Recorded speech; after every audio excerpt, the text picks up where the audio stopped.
आप इंडिया की कमीनगी का अंदाज़ा करें कि इंडिया ने आधी रात को पेशगी इतला दिए बगैर दरिया सतलज में अचानक पानी छोड़ दिया। तो हम लोगों ने सोचा एक डैम बनाएंगे और 140 करोड़ आदमी उधर पेशाब करेगा, फिर डैम खोल देगा, कोई गोली नहीं चलेगी, सुनामी आ जाएगा। न्यूक्लियर हमले का भी थ्रेट कर रहे हैं। मैं बोल रहा हूँ सुनामी आ जाएगा। पानी रोक दिया, गैस रोक दिया। इंडियन एम्बेसी के जो लोग हैं उनके घरों में देखना, आईएसआई के पास ताकत, दम, औकात की बात है। औकात की बात है। उन्होंने घर का पानी रोका, हमने पूरे मुल्क का पानी रोक दिया। पाकिस्तान को इकट्ठा क्या रखेगा? काफिरों से नफरत रखेगी, यहूदियों से नफरत रखेगी। पाकिस्तान से मोहब्बत क्यों करनी है? क्योंकि काली है लेकिन अब मेरी माँ है। ये हर चीज में नेगेटिविटी आपको देखने को मिलती है। तो इंडिया के ऊपर ये एक दबाव की सूरत हाल के लिए भी शायद हमारे चीफ साहब को फिर इस्तेमाल किया जा रहा है, और हमें समझ नहीं आ रही कि हम इस्तेमाल हो रहे हैं या हम अपने कोई मुकासद हासिल कर रहे हैं। और बदकिस्मती से हम हमेशा माजी की तरह जैसे किराए पे किसी को इस्तेमाल करता है और रेंटल सर्विसेज लेते हैं और उसके बाद उठा के टिश्यू पेपर की तरफ फेंक देता है। डोनाल्ड ट्रंप का डूबता हुआ सहारा है आसिम मुनीर या पाकिस्तान फॉर दैट मैटर। सोचिए, जब मोदी जी इंटरेक्ट करें तो इंटरेक्ट करें, पुतिन से इंटरेक्ट करें, शी जिनपिंग से। अमेरिका में इस टाइम जो सेंटिमेंट है वो भारत के साथ है, और इंडिया बिल्कुल सही है कि वो अपने अधिकार के लिए, अपनी प्रायोरिटी के लिए, अपनी सॉवरेनिटी के लिए लड़ रहा है। पाकिस्तान को अभी इस साल पाकिस्तान को चाइना को $30 बिलियन देना है। क्या आप समझ सकते हैं कि पाकिस्तान उनको दे पाएगा? अल्टीमेटली अब चाइना को काउंटर करने के लिए वो अमेरिका को लेके आ गया। नमस्कार दोस्तों, पिछले 2 दिनों से लगातार पाकिस्तान के आर्मी चीफ आसिम मुनीर और पाकिस्तान के पॉलिटिकल छमिया बिल्लाल आनी लगातार भारत को न्यूक्लियर बॉम्ब की धमकी दे रहा है और कह रहा है कि अगर भारत इंडस वाटर ट्रीटी को तोड़कर इंडस नदी पर डैम बनाता है तो पाकिस्तान उस पर हमला करके उसे तोड़ देगा। लेकिन दोस्तों, आज हमारे जाने माने अभिनेता मिथुन चक्रवर्ती जी ने एक बड़ी इंटरेस्टिंग बात कही है। उन्होंने कहा कि अगर भारत के 140 करोड़ लोग पाकिस्तान के बॉर्डर पर एक डैम बना करके उसमें टॉयलेट करें और उस डैम के गेट खोल दिया जाए तो पाकिस्तान में पूरी तरीके से सुनामी आ जाएगी। और ये बात बिल्कुल सही है, क्योंकि भारत की यहाँ इतनी पॉपुलेशन है जो चाहे तो पाकिस्तान को अपने टॉयलेट से ही बर्बाद कर सकते हैं।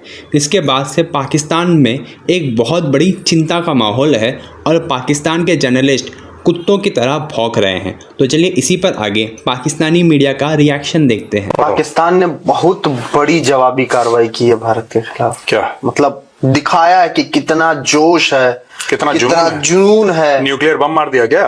हाँ, पानी रोक दिया, गैस रोक दिया। पानी रोक दे? कौन सा नदी आती है पाकिस्तान से भारत? इंडियन एम्बेसी के जो लोग हैं उनके घरों में। अच्छा। देखना, आईएसआई के पास ताकत, दम।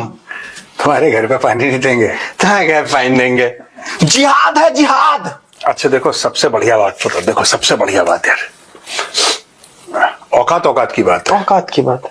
उन्होंने घर का पानी रोका, हमने पूरे मुल्क का पानी रोक दिया। कोई बात नहीं पाकिस्तानियों, कोई बात नहीं पाकिस्तानियों, कोई बात नहीं। ये तो छोटी हल्की बातें हैं, हल्की बातें हैं। जिहाद कर रहे हैं। एक दो लोगों के घर का पानी रोक दिया, हमने 25 करोड़ का पानी रोक दिया, उन्होंने एक के घर का पानी रोक दिया। गैस रोक दी, मतलब बेसिकली बहुत सारी चीजें उनको परेशान करेंगे। यूटिलिटीज ना, अरे हैं क्यों वहां पे, मुझे तो समझ में नहीं आ रहा। ऐसे कूड़ेदान, मौका है, मोदी जी बुला लीजिए, बोलिए कि कोई रिलेशन ही नहीं इस देश के साथ। क्यों रखना वहां पे? मोदी जी, मैं आपसे ये रिक्वेस्ट कर रहा हूँ सर, वो कूड़ादान है सर। और देखिए, आसिम मुनीर का बाप जिंदा होगा तो उसको पकड़ लीजिए, नहीं तो उसका कोई बेटा होगा उसको चौकीदार रख दीजिए वहां पे।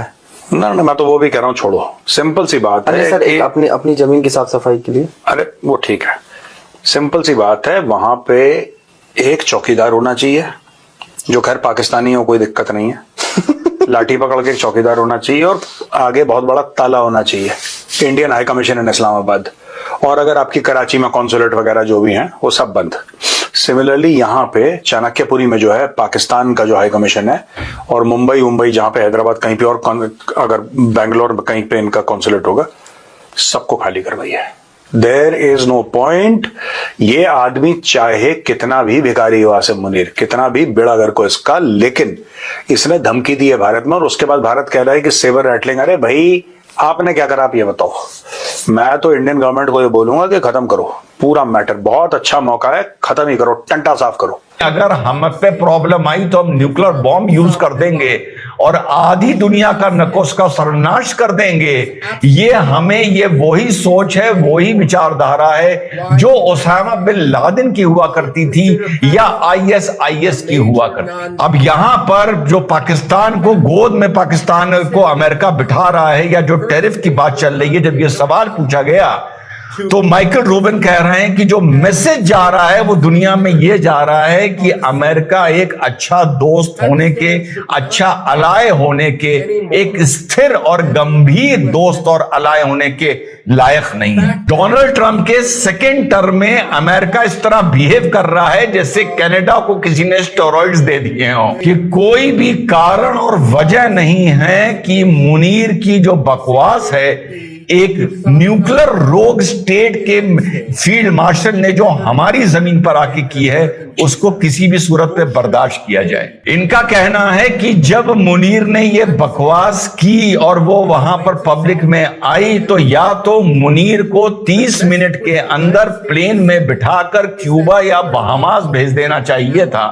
और वहां आकर उसको पाकिस्तानी रिसीव कर लेते या वापस पाकिस्तान ले जाते, तुरंत उसे अमेरिका से देश निकाला सुना देना चाहिए। बिल्कुल कि डोनाल्ड ट्रंप ये समझ नहीं रहा है कि किस तरीके से बार बार न्यूक्लियर स्टेट, न्यूक्लियर वेपन चला देंगे।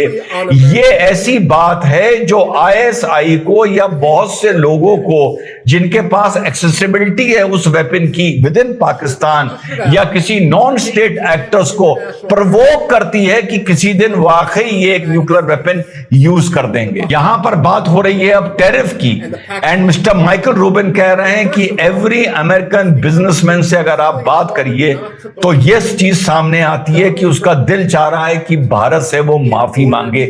और यही बात हम लोग 2-3 दिन से कर रहे हैं कि अमेरिका में इस टाइम जो सेंटिमेंट है वो भारत के साथ है और इंडिया बिल्कुल सही है कि वो अपने अधिकार के लिए, अपनी प्रायोरिटी के लिए, अपनी सॉवरेनिटी के लिए लड़ रहा है। And Donald Trump is a hypocrite.